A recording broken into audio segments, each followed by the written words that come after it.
Hi friends, എജു plus learning ക്ലാസ്സസിൻ്റെ പുതിയൊരു വീഡിയോയിലേക്ക് എല്ലാവർക്കും സ്വാഗതം.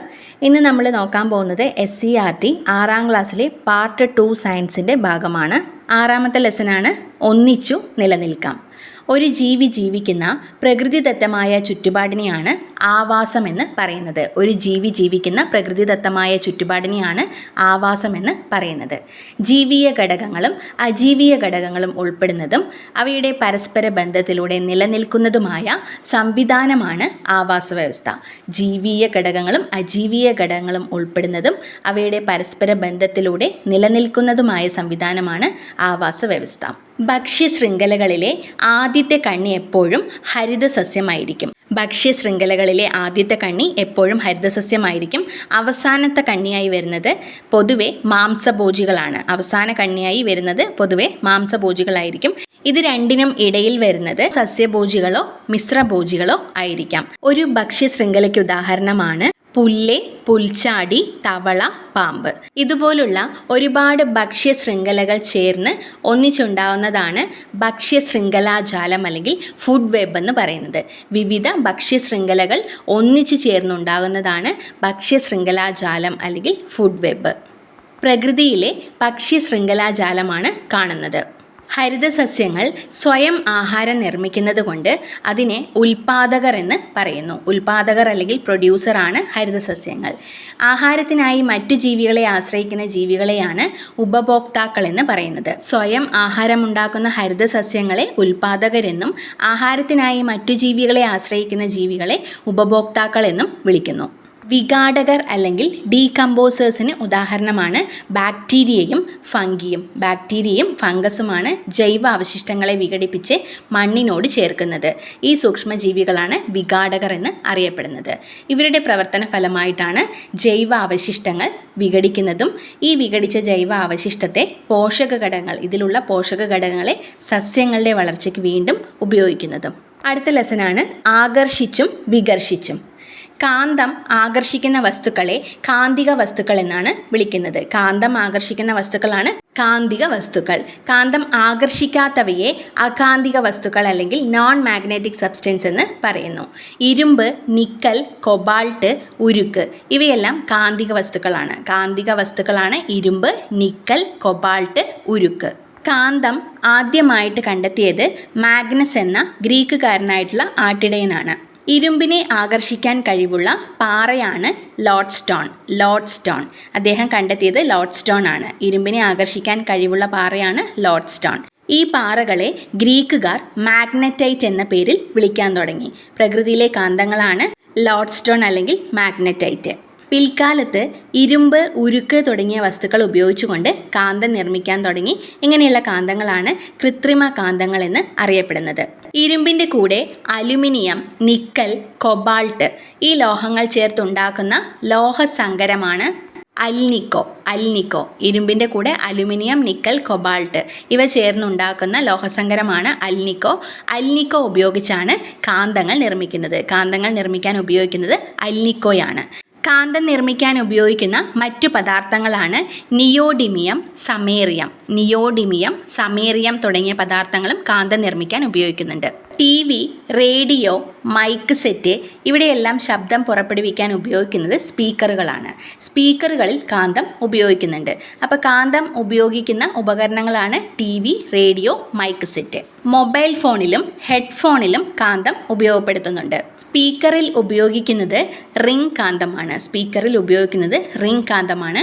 മിനി മോട്ടോറിൻ്റെ പ്രവർത്തനത്തിന് ചാപരൂപത്തിലുള്ള കാന്തങ്ങളോ റിംഗ് ട്യൂബ് കാന്തങ്ങളോ ആണ് ഉപയോഗിക്കുന്നത്. മിനി മോട്ടോറിൻ്റെ പ്രവർത്തനത്തിൽ ഉപയോഗിക്കുന്നത് ചാപരൂപത്തിലുള്ള കാന്തങ്ങളോ റിംഗ് ട്യൂബ് കാന്തങ്ങളോ ആണ്.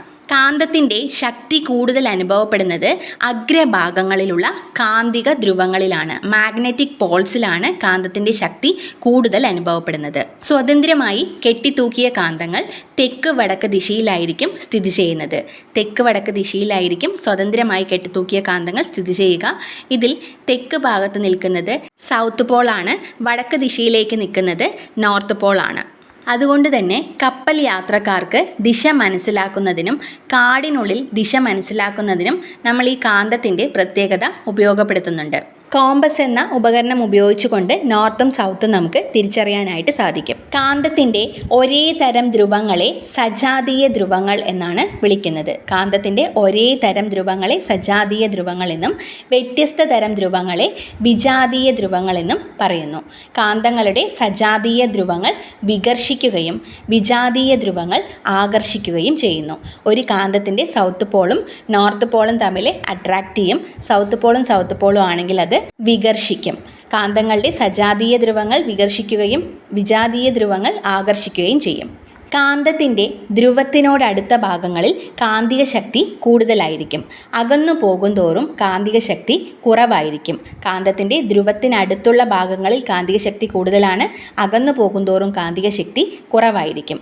കാന്തത്തിന് ചുറ്റും കാന്തിക ശക്തി അനുഭവപ്പെടുന്ന മേഖലയെ നമുക്ക് കാന്തിക മണ്ഡലം എന്ന് പറയാം. കാന്തത്തിന് ചുറ്റും കാന്തിക ശക്തി അനുഭവപ്പെടുന്ന മേഖലയെ കാന്തിക മണ്ഡലം എന്ന് പറയാം.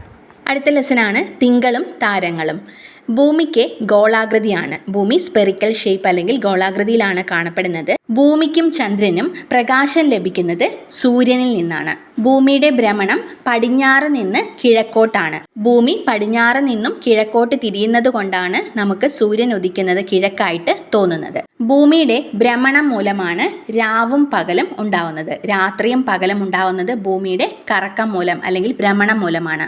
ഭൂമിയുടെ കറക്കം കാരണം ഇരുട്ടിൽ നിന്നും വെളിച്ചത്തിലേക്ക് കടക്കുന്ന പ്രദേശത്തുകാർക്ക് ഉദയവും വെളിച്ചത്തിൽ നിന്ന് ഇരുട്ടിലേക്ക് പ്രവേശിക്കുന്നവർക്ക് അസ്തമയവും അനുഭവപ്പെടുന്നു.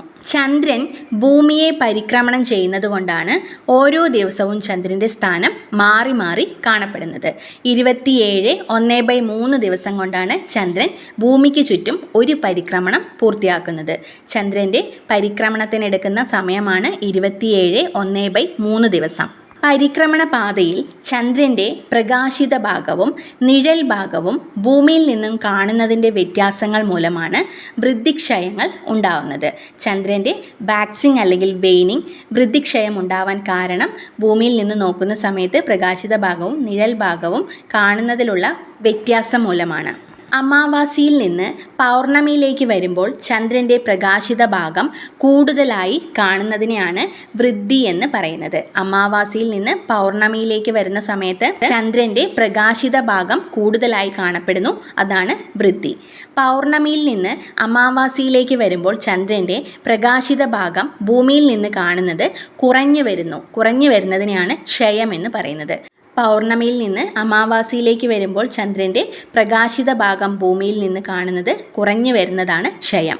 ചന്ദ്രൻ്റെ ഭ്രമണത്തിനും പരിക്രമണത്തിനും എടുക്കുന്ന സമയം 27 ദിവസം 1/3 ആണ്. 27 ദിവസവും 1/3 ദിവസവുമാണ് ചന്ദ്രൻ ഭ്രമണത്തിനും പരിക്രമണത്തിനും എടുക്കുന്നത്. അതുകൊണ്ടാണ് ചന്ദ്രൻ്റെ ഒരു മുഖം മാത്രം എപ്പോഴും ഭൂമിയിൽ കാണപ്പെടുന്നത്. ഭൂമിയിൽ നിന്ന് നമ്മൾ കാണുന്നത് ചന്ദ്രൻ്റെ ഒരു മുഖം മാത്രമാണ്. അതിന് കാരണം ഭ്രമണവും പരിക്രമണത്തിനും എടുക്കുന്ന സമയം തുല്യമാണ്. 27 ദിവസമാണ് എടുക്കുന്നത്. നല്ല ഇരുട്ടുള്ള സ്ഥലത്ത് നിരീക്ഷിച്ചാൽ ഒരേ സമയം നമുക്ക് 3000 നക്ഷത്രങ്ങളെ കാണാൻ സാധിക്കും. ഭൂമിയുടെ ഭ്രമണം മൂലമാണ് നക്ഷത്രങ്ങൾ ഉദിക്കുന്നതും അസ്തമിക്കുന്നതും. ഒരു രാത്രി മുഴുവൻ നിരീക്ഷിക്കുകയാണെങ്കിൽ 6000 നക്ഷത്രങ്ങളെ കാണാൻ സാധിക്കും. ഒരു ദൂരദർശിനി ഉപയോഗിച്ചാണ് നോക്കുന്നതെങ്കിൽ ലക്ഷക്കണക്കിന് നക്ഷത്രങ്ങളെ കാണാനായിട്ട് നമുക്ക് സാധിക്കും. സ്വയം പ്രകാശിക്കുന്ന ആകാശഗോളങ്ങളാണ് നക്ഷത്രങ്ങൾ. സ്വയം പ്രകാശിക്കുന്ന ആകാശഗോളങ്ങളാണ് നക്ഷത്രങ്ങൾ. നക്ഷത്രങ്ങളിൽ നിന്നും നേർരേഖയിൽ വരുന്ന പ്രകാശം അന്തരീക്ഷത്തിൻ്റെ വിവിധ പാളികളിലൂടെ കടന്നു വരുമ്പോൾ നിരന്തരമായി ദിശാമാറ്റത്തിന് വിധേയമാകുന്നുണ്ട്. അതുകൊണ്ടാണ് നക്ഷത്രങ്ങൾ മിന്നുന്നതായിട്ട് നമുക്ക് തോന്നുന്നത്. നക്ഷത്രങ്ങളിൽ നിന്ന് വരുന്ന നേർരേഖയിലുള്ള പ്രകാശം അന്തരീക്ഷത്തിൻ്റെ വിവിധ പാളികളിലൂടെ കടന്നു വരുന്ന സമയത്ത് നിരന്തരമായി ദിശാമാറ്റം സംഭവിക്കുകയും അതുകൊണ്ട് നക്ഷത്രങ്ങൾ മിന്നുന്നതായി നമുക്ക് തോന്നുകയും ചെയ്യും. നക്ഷത്രങ്ങളിൽ സൂര്യൻ കഴിഞ്ഞാൽ ഏറ്റവും അടുത്തുള്ള നക്ഷത്രമാണ് ആൽഫ സെന്റോറി. സൂര്യൻ കഴിഞ്ഞാൽ ഏറ്റവും അടുത്തുള്ള നക്ഷത്രമാണ് ആൽഫ സെന്റോറി. ഇവിടെ നിന്നും ഭൂമിയിലേക്ക് ഫോൺ ചെയ്യുകയാണെങ്കിൽ ശബ്ദം ഭൂമിയിലെത്താൻ 4 വർഷത്തിലധികം വേണ്ടിവരും. ആകാശത്ത് വടക്ക് ഭാഗത്ത് കാണുന്ന സാമാന്യം തിളക്കമുള്ള 7 നക്ഷത്രങ്ങളുടെ കൂട്ടത്തിനെ പറയുന്നതാണ് ബിഗ് ഡിപ്പർ. വലിയ തവി എന്നർത്ഥം വരുന്ന ബിഗ് ഡിപ്പർ എന്ന പേര് പാശ്ചാത്യരാണ് നൽകിയിട്ടുള്ളത്. നമ്മൾ ഇന്ത്യക്കാർ സപ്തർഷികൾ എന്ന പേരിലാണ് ഈ നക്ഷത്രങ്ങളെ വിളിക്കുന്നത്. ആകാശത്ത് വടക്ക് ഭാഗത്ത് കാണുന്ന സാമാന്യം തിളക്കമുള്ള 7 നക്ഷത്രങ്ങളുടെ കൂട്ടത്തെയാണ് ബിഗ് ഡിപ്പർ അല്ലെങ്കിൽ സപ്തർഷികൾ എന്ന പേരിൽ അറിയപ്പെടുന്നത്. വേനൽക്കാലത്ത് സന്ധ്യയ്ക്ക് വടക്കൻ ആകാശത്ത് ഇവയെ കാണാൻ സാധിക്കും.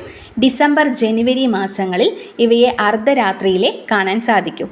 പണ്ടുകാലത്ത് മരുഭൂമിയിലൂടെയും കടലിലൂടെയും സഞ്ചരിച്ചിരുന്ന ആളുകൾക്ക് ദിശയറിയാൻ ഉപയോഗിച്ചിരുന്ന ഒരു നക്ഷത്ര ഗണമാണ് വേട്ടക്കാരൻ അല്ലെങ്കിൽ ഓറിയോൺ. പണ്ടുകാലത്ത് മരുഭൂമിയിലൂടെയും കടലിലൂടെയും സഞ്ചരിച്ചിരുന്ന ആളുകൾ ദിശയറിയാൻ ഉപയോഗിച്ചിരുന്നത് വേട്ടക്കാരൻ എന്ന നക്ഷത്ര കൂട്ടത്തെയാണ്. വേട്ടക്കാരൻ്റെ വാളും തലയും ചേർന്ന് വരയ്ക്കുന്ന ഭാഗത്താണ് ധ്രുവ നക്ഷത്രം കാണപ്പെടുന്നത്. ജനുവരി, ഫെബ്രുവരി, മാർച്ച് മാസങ്ങളിൽ സന്ധ്യയ്ക്ക് ശേഷം നമ്മുടെ തലയ്ക്ക് മുകളിലായിട്ട് കാണാൻ സാധിക്കും. ഈ നക്ഷത്ര കൂട്ടത്തിൻ്റെ വലത് ചുമലിൻ്റെ സ്ഥാനത്ത് ചുവന്ന് കാണുന്ന നക്ഷത്രമാണ് തിരുവാതിര നക്ഷത്രം. ഒക്ടോബർ മുതൽ ഡിസംബർ വരെ മാസങ്ങളിൽ സന്ധ്യാസമയത്ത് വടക്കൻ ആകാശത്ത് കാണപ്പെടുന്നതാണ് കാശ്യപി നക്ഷത്രക്കൂട്ടം. കാശ്യപി. ഓഗസ്റ്റ്, സെപ്റ്റംബർ മാസങ്ങളിൽ തലയ്ക്ക് മുകളിൽ നിന്ന് അല്പം മാത്രം തെക്കുമാറി കാണുന്ന തേൾ രൂപത്തിൽ കാണപ്പെടുന്ന ഒരു കൂട്ടം നക്ഷത്രങ്ങളാണ് വൃശ്ചികം. മലയാള മാസത്തിലെ ഒരു മാസമാണ് വൃശ്ചികം. ഇതുപോലെ മലയാളത്തിലെ 12 മാസങ്ങളുടെ പേരിലും ഓരോ നക്ഷത്ര കൂട്ടങ്ങൾ ആകാശത്ത് സങ്കല്പിക്കപ്പെട്ടിട്ടുണ്ട്. തേളിൻ്റെ ആകൃതിയിലുള്ളത് വൃശ്ചികമാണ്. അടുത്ത ലെസനാണ് ചേർക്കാം, പിരിക്കാം. ഒരു പദാർത്ഥത്തിൻ്റെ എല്ലാ ഗുണങ്ങളും നിലനിർത്തുന്ന അതിൻ്റെ ഏറ്റവും ചെറിയ കണികയാണ് തന്മാത്ര. ഒരു പദാർത്ഥത്തിൻ്റെ എല്ലാ ഗുണങ്ങളും നിലനിർത്തുന്ന അതിൻ്റെ ഏറ്റവും ചെറിയ കണികയാണ് തന്മാത്ര. ഖരം, ദ്രാവകം, വാതകം ഈ അവസ്ഥകളിലുള്ള പദാർത്ഥങ്ങൾ തന്മാത്രകളാൽ നിർമ്മിതമാണ്. ഒരു പദാർത്ഥത്തിൽ ഒരു തരത്തിലുള്ള തന്മാത്രകൾ മാത്രമാണ് കാണപ്പെടുന്നതെങ്കിൽ അതിനെ പറയുന്നതാണ് ശുദ്ധ പദാർത്ഥം. ഒരു പദാർത്ഥത്തിൽ ഒരു തരത്തിലുള്ള തന്മാത്രകൾ മാത്രമാണ് കാണപ്പെടുന്നതെങ്കിൽ അതിനെ ശുദ്ധ പദാർത്ഥമെന്ന് പറയാം. ശുദ്ധ പദാർത്ഥത്തിന് ഉദാഹരണം ജലം. ജലം ഒരു ശുദ്ധ പദാർത്ഥമാണ്. അതുപോലെ കറിയുപ്പ്, അപ്പക്കാരം, ഓക്സിജൻ, അലുമിനിയം, കോപ്പർ അല്ലെങ്കിൽ ചെമ്പ്, വെള്ളി, ഗ്ലിസറിൻ, പൊട്ടാസ്യം പെർമാംഗനേറ്റ്, തുരിശ് ഇവയെല്ലാം ശുദ്ധ പദാർത്ഥത്തിന് ഉദാഹരണമാണ്. ഒന്നിൽ കൂടുതൽ ഇനം തന്മാത്രകൾ ഒരു പദാർത്ഥത്തിൽ അടങ്ങിയിട്ടുണ്ടെങ്കിൽ അതിനെ മിശ്രിതമെന്ന് പറയും. ഒന്നിൽ കൂടുതൽ ഇനം തന്മാത്രകൾ അടങ്ങിയിട്ടുള്ള പദാർത്ഥങ്ങളെ മിശ്രിതമെന്ന് പറയാം. പഞ്ചസാര ലായനിയിൽ അടങ്ങിയിരിക്കുന്ന തന്മാത്രകളാണ് പഞ്ചസാരയും ജലവും. പഞ്ചസാര ലായനിയിൽ പഞ്ചസാരയും ജലവുമാണ് തന്മാത്രകൾ. സോഡയിൽ അടങ്ങിയിരിക്കുന്നത് ജലവും കാർബൺ ഡൈ ഓക്സൈഡുമാണ്. സോഡ എന്ന പദാർത്ഥത്തിൽ അടങ്ങിയിരിക്കുന്ന തന്മാത്രകളാണ് ജലവും കാർബൺ ഡൈ ഓക്സൈഡും. ഓക്സിജനിൽ ഓക്സിജൻ മാത്രമാണ്. വായുവിൽ നൈട്രജൻ, ഓക്സിജൻ, ജലകണങ്ങൾ, കാർബൺ ഡൈ ഓക്സൈഡ് എന്നിവ അടങ്ങിയിട്ടുണ്ട്. മെർക്കുറിയിൽ മെർക്കുറി മാത്രമാണ്. ഇരുമ്പിൽ ഇരുമ്പ്, കോപ്പർ സൾഫേറ്റിൽ കോപ്പർ സൾഫേറ്റ് അല്ലെങ്കിൽ തുരിശ്. ഒരു മിശ്രിതത്തിൻ്റെ എല്ലാ ഭാഗവും ഒരേ ഗുണം കാണിക്കുകയാണെങ്കിൽ അത്തരം മിശ്രിതത്തെയാണ് ഏകാത്മക മിശ്രിതമെന്ന് പറയുന്നത്. ഒരു മിശ്രിതത്തിൻ്റെ എല്ലാ ഭാഗവും ഒരേ ഗുണം കാണിക്കുന്ന മിശ്രിതത്തെയാണ് ഏകാത്മക മിശ്രിതമെന്ന് പറയുന്നത്. ഒരു മിശ്രിതത്തിൻ്റെ വ്യത്യസ്ത ഭാഗങ്ങൾ വ്യത്യസ്ത ഗുണങ്ങളാണ് കാണിക്കുന്നതെങ്കിൽ അതിനെ ഭിന്നാത്മക മിശ്രിതമെന്ന് പറയുന്നു. ഒരു മിശ്രിതത്തിൻ്റെ വ്യത്യസ്ത ഭാഗങ്ങൾ വ്യത്യസ്ത ഗുണങ്ങളാണ് കാണിക്കുന്നതെങ്കിൽ അതിനെയാണ് ഭിന്നാത്മക മിശ്രിതമെന്ന് പറയുന്നത്. എല്ലാ ലായനികളും ഏകാത്മക മിശ്രിതങ്ങളാണ്. എല്ലാ ലായനികളും ഏകാത്മക മിശ്രിതങ്ങളാണ്. നമ്മൾ ഉപയോഗിക്കുന്ന പല ലായനികളും ഒരു ഖരപദാർത്ഥം ദ്രാവകത്തിൽ ലയിച്ചവയാണ്. ഖരപദാർത്ഥം ദ്രാവകത്തിൽ ലയിച്ചവയാണ് നമ്മൾ ഉപയോഗിക്കുന്ന പല ലായനികളും. എന്നാൽ ലായനികൾ ദ്രാവകാവസ്ഥയിൽ മാത്രമല്ല ഖരാവസ്ഥയിലും വാതകാവസ്ഥയിലും ലായനികളുണ്ട്. ഉദാഹരണത്തിന് ബ്രാസ് അല്ലെങ്കിൽ പിച്ചള ഒരു ലായനിയാണ്. ഇതിൽ ഉൾപ്പെട്ടിരിക്കുന്നത് സിങ്കും കോപ്പറുമാണ്. സിങ്കിൻ്റെയും കോപ്പറിൻ്റെയും മിശ്രിതമാണ് പിച്ചള അല്ലെങ്കിൽ ബ്രാസ് എന്ന് പറയുന്നത്. സോഡ ലായനിയിൽ അടങ്ങിയിരിക്കുന്നത് ജലവും കാർബൺ ഡൈ ഓക്സൈഡുമാണ്. ഗ്ലിസറിൻ വെള്ളത്തിൽ ലയിച്ച ലായനിയിൽ ഗ്ലിസറിനും ജലവും അടങ്ങിയിരിക്കുന്നു. വായു ഒരു ലായനിയാണ്. ഇതിലടങ്ങിയിരിക്കുന്നത് nitrogen, oxygen, carbon dioxide, ജലകണികകൾ തുടങ്ങിയവയാണ്. ഇവിടെ ബ്രാസ് അല്ലെങ്കിൽ പിച്ചള എന്ന് പറയുന്നത് 2 ഖരപദാർത്ഥങ്ങൾ ചേർന്ന് രൂപപ്പെട്ടിട്ടുള്ള ലായനിയാണ്, സിങ്കും കോപ്പറും. ഒരു മിശ്രിതത്തിലെ ഘടകവസ്തുക്കളെ അടിയിച്ച് മുകൾ ഭാഗത്തുള്ള ദ്രാവകത്തെ ഊറ്റിയെടുക്കുന്ന പ്രക്രിയയാണ് തെളിയൂറ്റൽ എന്ന് പറയുന്നത്. ഒരു മിശ്രിതത്തിലെ ഘടകവസ്തുക്കളെ അടിയിച്ച് മുകൾ ഭാഗത്തുള്ള ദ്രാവകത്തെ ഊറ്റിയെടുക്കുന്ന പ്രക്രിയയാണ് തെളിയൂറ്റൽ.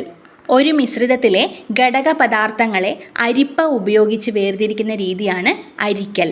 ഒരു മിശ്രിതത്തിലെ ഘടക പദാർത്ഥങ്ങളെ അരിപ്പ ഉപയോഗിച്ച് വേർതിരിക്കുന്ന രീതിയാണ് അരിക്കൽ. ഒരു ദ്രാവകം താപം സ്വീകരിച്ച് അതിൻ്റെ ബാഷ്പമായി മാറുന്ന പ്രവർത്തനമാണ് ബാഷ്പീകരണം. ഒരു ദ്രാവകം താപം സ്വീകരിച്ച് അതിൻ്റെ ബാഷ്പമായി മാറുന്ന പ്രവർത്തനമാണ് ബാഷ്പീകരണം. ബാഷ്പീകരണത്തിലൂടെയാണ് ഉപ്പ് നിർമ്മിക്കുന്നത്. അടുത്ത ലെസൺ രൂപത്തിനും ബലത്തിനും. കട്ടിയുള്ള പുറന്തോടുകളുള്ള ജീവികളാണ് ഒച്ച്, വണ്ട്, ഞണ്ട്, ചിപ്പികൾ തുടങ്ങിയവ. കട്ടിയുള്ള പുറന്തോടുകളുള്ള ജീവികളാണ് ഒച്ച്, വണ്ട്, ഞണ്ട്, ചിപ്പികൾ. കട്ടി കുറഞ്ഞ പുറന്തോടുള്ള ജീവികളാണ് പഴുതാര, തേരട്ട തുടങ്ങിയവ. ശരീരഭാഗങ്ങളെ സംരക്ഷിക്കുന്നതിനും ആകൃതി നിലനിർത്തുന്നതിനും ശത്രുക്കളിൽ നിന്ന് രക്ഷ നേടാനും പുറന്തോടുകൾ സഹായിക്കുന്നുണ്ട്. പുറന്തോടിൻ്റെ ഉപയോഗം ശരീരഭാഗങ്ങളെ സംരക്ഷിക്കുന്നതിനും ആകൃതി നൽകുന്നതിനും ശത്രുക്കളിൽ നിന്നും രക്ഷ നേടുന്നതിനുമാണ്. ശരീരത്തിന് പുറത്ത് കാണപ്പെടുന്ന ഈ ആവരണങ്ങളെയാണ് ബാഹ്യ അസ്ഥികൂടം എന്ന് പറയുന്നത്. മത്സ്യങ്ങളുടെയും ഉരഗങ്ങളുടെയും ചെതമ്പലുകൾ ബാഹ്യ അസ്ഥികൂടത്തിന് ഉദാഹരണമാണ്. മത്സ്യങ്ങളുടെയും ഉരഗങ്ങളുടെയും ചെതമ്പലുകൾ, പക്ഷികളുടെ തൂവലുകൾ, ജന്തുക്കളിലെ രോമങ്ങൾ, കൊമ്പുകൾ, കുളമ്പുകൾ, നഖങ്ങൾ ഇവയെല്ലാം ബാഹ്യ അസ്ഥികൂടമാണ്. ബാഹ്യ അസ്ഥികൂടത്തിന് ഉദാഹരണമാണ് മത്സ്യങ്ങളുടെയും ഉരഗങ്ങളുടെയും ചെതമ്പലുകൾ, പക്ഷികളുടെ തൂവലുകൾ, ജന്തുക്കളിലെ രോമങ്ങൾ, കൊമ്പുകൾ, കുളമ്പുകൾ, നഖങ്ങൾ തുടങ്ങിയവ. മനോഹരമായുള്ള പാറ്റേണുകളും നിറങ്ങളും പുറന്തോടുകളിലുള്ളത് ജീവികളെ വംശനാശ ഭീഷണിയിലേക്ക് നയിച്ചിട്ടുണ്ട്. അങ്ങനെയുള്ള ജീവികളാണ് നക്ഷത്ര ആമയും സ്വർണ്ണവണ്ടും. പശു, ആട് തുടങ്ങിയ ജീവികളുടെ അസ്ഥികൂടങ്ങൾ ശരീരത്തിൻ്റെ ഉള്ളിലാണ് കാണപ്പെടുന്നത്. ഇവയെ ആന്തരിക അസ്ഥികൂടങ്ങൾ എന്ന് പറയുന്നു. ആന്തരിക അസ്ഥികൂടവും ബാഹ്യ അസ്ഥികൂടവുമുള്ള ജീവികളാണ് ആമ, ചീങ്കണ്ണി, മുതല. ആന്തരിക അസ്ഥികൂടവും ബാഹ്യ അസ്ഥികൂടവുമുള്ള ജീവികളാണ് ആമ, ചീങ്കണ്ണി, മുതല. ശരീരത്തിന് ആകൃതിയും ഉറപ്പും നൽകുന്നത് അസ്ഥികളാണ്. അസ്ഥികളാണ് ചലനത്തിനും സഹായിക്കുന്നത്. ശരീരത്തിന് ആകൃതിയും ഉറപ്പും നൽകുന്നതും ചലനത്തിന് സഹായിക്കുന്നതും അസ്ഥികളാണ്. മനുഷ്യ ശരീരത്തിൽ കാണപ്പെടുന്ന തലയോട്, വാരിയെല്ല്, നട്ടെല്ല്, മറ്റെല്ലുകൾ ഇവയുടെ ആകൃതിയിലും വലിപ്പത്തിലും വ്യത്യാസമുണ്ട്. തലച്ചോറിനെ സംരക്ഷിക്കുന്നത് തലയോടാണ്. തലയോട്ടിയിൽ കീഴ്ത്താടി എല്ലിന് മാത്രമാണ് ചലന സ്വാതന്ത്ര്യമുള്ളത്. തലയോട്ടിയിലെ ചലന സ്വാതന്ത്ര്യമുള്ള ഒരേയൊരു ഭാഗം കീഴ്ത്താടി എല്ലാണ്. ശരീരത്തിലെ ഏറ്റവും ബലമുള്ള എല്ലുകൾ കീഴ്ത്താടി എല്ലാണ്. കീഴ്ത്താടി എല്ല്. ശരീരത്തെ നേരെ നിർത്തുന്നത് നട്ടെല്ലാണ്. നട്ടെല്ലിന് ചെറിയ ക്ഷതങ്ങൾ വന്നാൽ തന്നെ ആജീവനാന്തം തളർച്ചയ്ക്കത് കാരണമായേക്കാം. ശ്വാസകോശങ്ങൾ, ഹൃദയം എന്നിവയെ പൊതിഞ്ഞു സൂക്ഷിക്കുന്നത് വാരിയെല്ലുകളാണ്. ശ്വാസകോശങ്ങളെയും ഹൃദയത്തെയും പൊതിഞ്ഞു സൂക്ഷിക്കുന്ന അസ്ഥികളാണ് വാരിയെല്ലുകൾ. മനുഷ്യ ശരീരത്തിലെ ഏറ്റവും വലിയ അസ്ഥി തുടയെല്ലാണ്. ഏറ്റവും ചെറിയ അസ്ഥി സ്റ്റേപ്പിസ് ആണ്. ഏറ്റവും വലുത് തുടയെല്ലും ഏറ്റവും ചെറുത് ചെവിക്കുള്ളിലെ സ്റ്റേപ്പിസുമാണ്. ജനന സമയത്ത് കുട്ടികളിൽ ഉണ്ടാകുന്ന എല്ലുകളുടെ എണ്ണം 300 ജനിക്കുന്ന സമയത്ത് ശരീരത്തിൽ ഏകദേശം 300 എല്ലുകളാണ് ഉണ്ടായിരിക്കുക. പ്രായപൂർത്തിയാവുന്നതോടുകൂടെ ഈ എല്ലുകളിൽ പലതും ഒന്നിച്ചു ചേർന്ന് 206 എല്ലുകളായിട്ട് മാറും. പ്രായപൂർത്തിയായ ഒരാളുടെ ശരീരത്തിലെ എല്ലുകളുടെ എണ്ണം 206. തലയോടിൽ 22 എല്ലുകളാണ് കാണപ്പെടുന്നത്. 22 അസ്ഥികളാണ് തലയോട്ടിൽ കാണപ്പെടുന്നത്. നട്ടെല്ലിൽ 33 എണ്ണമാണ് ഉള്ളത്. 33 എല്ലുകൾ കാണപ്പെടുന്നു. വാരിയെല്ലിൽ 24 എണ്ണവും, ഓരോ കൈയിലും 32 വീതം എല്ലുകൾ, ഓരോ കാലിലും 30 എല്ലുകൾ വീതവും, മാറെല്ലിൽ 1, അരക്കെട്ടിൽ 2 എല്ലുകളുമാണ് കാണപ്പെടുന്നത്. അങ്ങനെ ആകെ 206 എല്ലുകളാണ് കാണപ്പെടുന്നത്. തലയോട്ടിൽ 22, നട്ടെല്ലിൽ 33, വാരിയെല്ലിൽ 24, ഓരോ കൈയിലും 32, ഓരോ കാലിലും 30 വീതം, മാറെല്ല് 1, അരക്കെട്ടിൽ 2 എണ്ണം. മൂക്ക്, ചെവി എന്നീ ഭാഗങ്ങളിലെ മൃദുവായ അസ്ഥികളാണ് കാണപ്പെടുന്നത്. ഇവയെ തരുണാസ്ഥികൾ എന്നാണ് പറയുന്നത്. മൂക്കിലും ചെവിയിലും കാണപ്പെടുന്നത് മൃദുവായ അസ്ഥികളാണ്. ഇവയാണ് തരുണാസ്ഥികൾ. കുട്ടികളിൽ തരുണാസ്ഥികളുടെ എണ്ണം കൂടുതലായിരിക്കും. അതുകൊണ്ടാണ് 300-നടുത്ത് എല്ലുകൾ ഉണ്ടാവുന്നത്. പലതരം ചലനങ്ങൾക്കും പ്രവർത്തനങ്ങൾക്കും നമ്മളെ സഹായിക്കുന്നത് അസ്ഥികളെ തമ്മിൽ ബന്ധിപ്പിക്കുന്ന അസ്ഥിസന്ധികളാണ്. ജോയിൻസ് ആണ് പല ചലനങ്ങൾക്കും പ്രവർത്തനങ്ങൾക്കും നമ്മളെ സഹായിക്കുന്നത്. പലതരത്തിലുള്ള സന്ധികൾ ഏതൊക്കെയാണെന്ന് നോക്കാം. ആദ്യത്തേത് ഗോളരസന്ധി, ബോൾ ആൻഡ് സോക്കറ്റ് ജോയിൻ്റ് അല്ലെങ്കിൽ ഗോളരസന്ധി. ഇത് കാണപ്പെടുന്നത് തോളെല്ലിലും ഇടുപ്പെല്ലിലുമാണ്. തോളെല്ലിലുള്ളതും ഇടുപ്പെല്ലിലുള്ള സന്ധിയാണ് ഗോളരസന്ധി. ഏറ്റവും കൂടുതൽ ചലന സ്വാതന്ത്ര്യമുള്ളവയാണ് ഗോളരസന്ധി. ഒരസ്ഥിയുടെ അറ്റത്തുള്ള ഉരുണ്ട ഭാഗം മറ്റൊരസ്ഥിയുടെ കുഴിയിൽ തിരിയുന്നതാണ് ഗോളരസന്ധി. വിജാഗിരി സന്ധി കാണപ്പെടുന്നത് കൈമുട്ടിലും കാൽമുട്ടിലുമാണ്. കൈമുട്ടിലും കാൽമുട്ടിലും കാണപ്പെടുന്നതാണ് വിജാഗിരി സന്ധി. വിജാഗിരി പോലെ ഒരു ഭാഗത്തേക്ക് മാത്രം ചലിപ്പിക്കാൻ കഴിയുന്നതാണ് വിജാഗിരി സന്ധി. കീലസന്ധി കാണപ്പെടുന്നത് കഴുത്തിലാണ്. കഴുത്തിൽ കാണപ്പെടുന്നത് കീലസന്ധിയാണ്. തലയോടും നട്ടലിൻ്റെ മുകൾ ഭാഗവും ചേരുന്ന സ്ഥലമാണ് ഈ ഭാഗത്ത് കാണപ്പെടുന്നതാണ് കീലസന്ധി. ഒരസ്ഥി മറ്റൊന്നിൽ ഇരുദിശകളിലേക്കും തിരിയുന്നു. ഒരസ്ഥി മറ്റൊന്നിൽ ഇരുദിശകളിലേക്കും തിരിയുന്നതാണ് കീലസന്ധി. കഴുത്തിലാണിത് കാണപ്പെടുന്നത്. ശക്തമായ ആഘാതമേൽക്കുന്ന സമയത്ത് അസ്ഥി പൊട്ടുകയോ അസ്ഥികളിൽ വിള്ളലുണ്ടാവുകയോ ചെയ്യാറുണ്ട്. അസ്ഥി ഒടിയുന്നതിനെയാണ് അസ്ഥിഭംഗം എന്ന് പറയുന്നത്. അസ്ഥി ഒടിയുന്നതിനെ അസ്ഥിഭംഗം എന്ന് പറയുന്നു. ചില സമയത്ത് അസ്ഥികൾ സ്ഥാനം മാറാറുണ്ട്. ഈ സ്ഥാനം തെറ്റുന്നതിനെയാണ് സ്ഥാനഭ്രംശം എന്ന് പറയുന്നത്, ഡിസ്ലൊക്കേഷൻ എന്ന് പറയുന്നത്. അസ്ഥികളുടെ കാഠിന്യത്തിന് കാരണം കാൽസ്യം ഫോസ്ഫേറ്റ് ആണ്. അസ്ഥികളുടെ കാഠിന്യത്തിന് കാരണം കാൽസ്യം ഫോസ്ഫേറ്റ് ആണ്. അതുകൊണ്ട് തന്നെ അസ്ഥികളുടെ വളർച്ചയ്ക്ക് ആവശ്യമായിട്ടുള്ളവയാണ് കാൽസ്യവും ഫോസ്ഫറസും. അസ്ഥികളുടെ വളർച്ചയ്ക്ക് ആവശ്യമായിട്ടുള്ളവയാണ് കാൽസ്യം, ഫോസ്ഫറസ്. വളർച്ചയുടെ ഘട്ടത്തിൽ കാൽസ്യവും ഫോസ്ഫറസും അസ്ഥികളെ ബലപ്പെടുത്തുന്നുണ്ട്. ചെറിയ കുട്ടികളുടെ അസ്ഥികൾക്ക് ബലം കുറയാൻ കാരണം കാൽസ്യം ഫോസ്ഫേറ്റിൻ്റെ കുറവ് കാരണമാണ്. പ്രായമായവരിൽ ശരീരത്തിന് വേണ്ട കാൽസ്യം അസ്ഥികളിൽ നിന്ന് എടുക്കുന്നത് കൊണ്ട് അസ്ഥികളുടെ ബലക്ഷയത്തിന് കാരണമാകും. കാൽസ്യം ധാരാളം അടങ്ങിയിട്ടുള്ള ഭക്ഷണ പദാർത്ഥങ്ങളാണ് കുമ്പളങ്ങ, പടവളങ്ങ തുടങ്ങിയ പച്ചക്കറികളും പേരയ്ക്ക, ചാമ്പങ്ങ തുടങ്ങിയ പഴങ്ങളും. ഇതുകൂടാതെ മുട്ട, പാൽ, ചെറു മത്സ്യങ്ങൾ എന്നിവയിലും കാൽസ്യം ധാരാളമായിട്ടുണ്ട്. കാൽസ്യം അടങ്ങിയിട്ടുള്ള ഭക്ഷണ പദാർത്ഥങ്ങളാണ് കുമ്പളങ്ങ, പടവളങ്ങ, പേരയ്ക്ക, ചാമ്പങ്ങ, മുട്ട, പാൽ, ചെറു മത്സ്യങ്ങൾ. നമ്മുടെ കൈകാലുകളിലെ എല്ല് ഒടിവ് സംഭവിക്കുന്ന സമയത്ത് എല്ലിനെ നിശ്ചലമായി വെക്കാൻ വേണ്ടി ഉപയോഗിക്കുന്നതാണ് സ്പ്ലിൻറ്റ്. മരം, പ്ലാസ്റ്റിക്, ലോഹം ഇവയിൽ ഏതെങ്കിലും ഒന്നുകൊണ്ട് നിർമ്മിച്ച ഉറപ്പുള്ള താങ്ങുപലകയാണ് സ്പ്ലിൻറ്റ് എന്ന് പറയുന്നത്. മരം, പ്ലാസ്റ്റിക്, ലോഹം ഇവയിൽ ഏതെങ്കിലും കൊണ്ട് നിർമ്മിച്ചിട്ടുള്ള ഉറപ്പുള്ള താങ്ങുപലകയാണ് സ്പ്ലിൻറ്റ് എന്ന് പറയുന്നത്. ഇത്രയും കാര്യങ്ങളാണ് 6ാം ക്ലാസ്സിലെ സയൻസിൻ്റെ ഭാഗത്ത് നമുക്ക് സെക്കൻഡ് പാർട്ടിൽ പഠിക്കാനായിട്ടുള്ളത്. ഈ ക്ലാസ് നിങ്ങൾക്ക് യൂസ്ഫുൾ ആയെന്ന് കരുതുന്നു. യൂസ്ഫുൾ ആവുന്നുണ്ടെങ്കിൽ മറ്റുള്ളവർ കൂടെ ഒന്ന് ഷെയർ ചെയ്ത് കൊടുക്കുക. അതോടൊപ്പം വീഡിയോ ലൈക്ക് ചെയ്യാനും ചാനൽ സബ്സ്ക്രൈബ് ചെയ്യാനും മറക്കരുത്. നിങ്ങളുടെ അഭിപ്രായങ്ങൾ കമൻറ്റിലൂടെ അറിയിക്കുക. നമുക്ക് മറ്റൊരു ക്ലാസ്സുമായി കാണാം. താങ്ക്